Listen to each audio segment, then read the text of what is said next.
দেশ। আপনারা দেখেছেন বারবার করে বলে অবৈধভাবে কিছু বাংলাদেশিরা ভারতে ঢুকে পড়েছে, তাদেরকে ভারত থেকে বের করে দিতে হবে।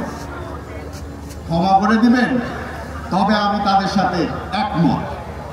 অবৈধভাবে আওয়ামী লীগের নেতারা বর্তমানে ভারতে আছেন, তাদেরকে তাড়াতাড়ি বের করে দিলেই ভালো।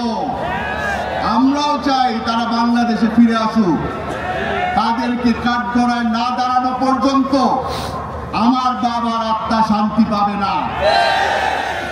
স্বজন হারানোর ব্যথা আমার থেকে বেশি আর কে বুঝে? শেখ হাসিনার প্রিয় ডায়লগ সপ্তাহে 2 বার করে শুনতে হতো, নাটকের চোখের পানি দেখতে হতো, চেষ্টা করতো উনি বাংলাদেশের মানুষকে নরম করার।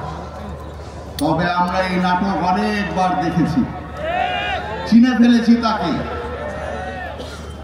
বাস্তবতা হচ্ছে টিভির পর্দায় এসে সে এই নাটক করত, ঘরে গিয়ে ঠান্ডা মাথায় মানুষজনকে খুন এই আদেশগুলা সে ঘরে বসে দিত।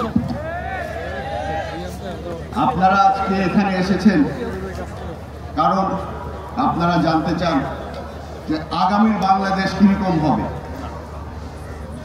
আগামীর বাংলাদেশে আমরা যা দেখতে পাচ্ছি, সামনে কিছু বিপদ আছে।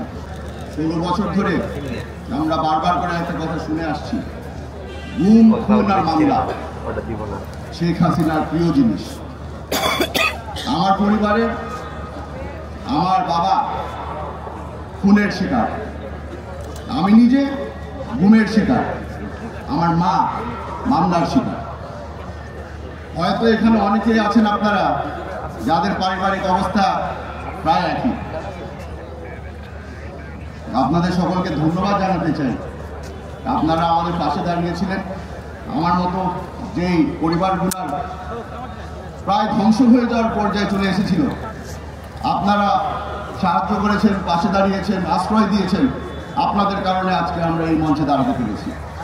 আপনাদের থেকে বেশি সময় নিব না, খালি এতটুকু বলে যাচ্ছি, আমাদের দলের পক্ষ থেকে, আমাদের ভারপ্রাপ্ত চেয়ারম্যান তারেক রহমান সাহেবের পক্ষ থেকে, বেগম খালেদা জিয়ার পক্ষ থেকে আপনাদের সকলকে ধন্যবাদ এবং আসসালামু আলাইকুম।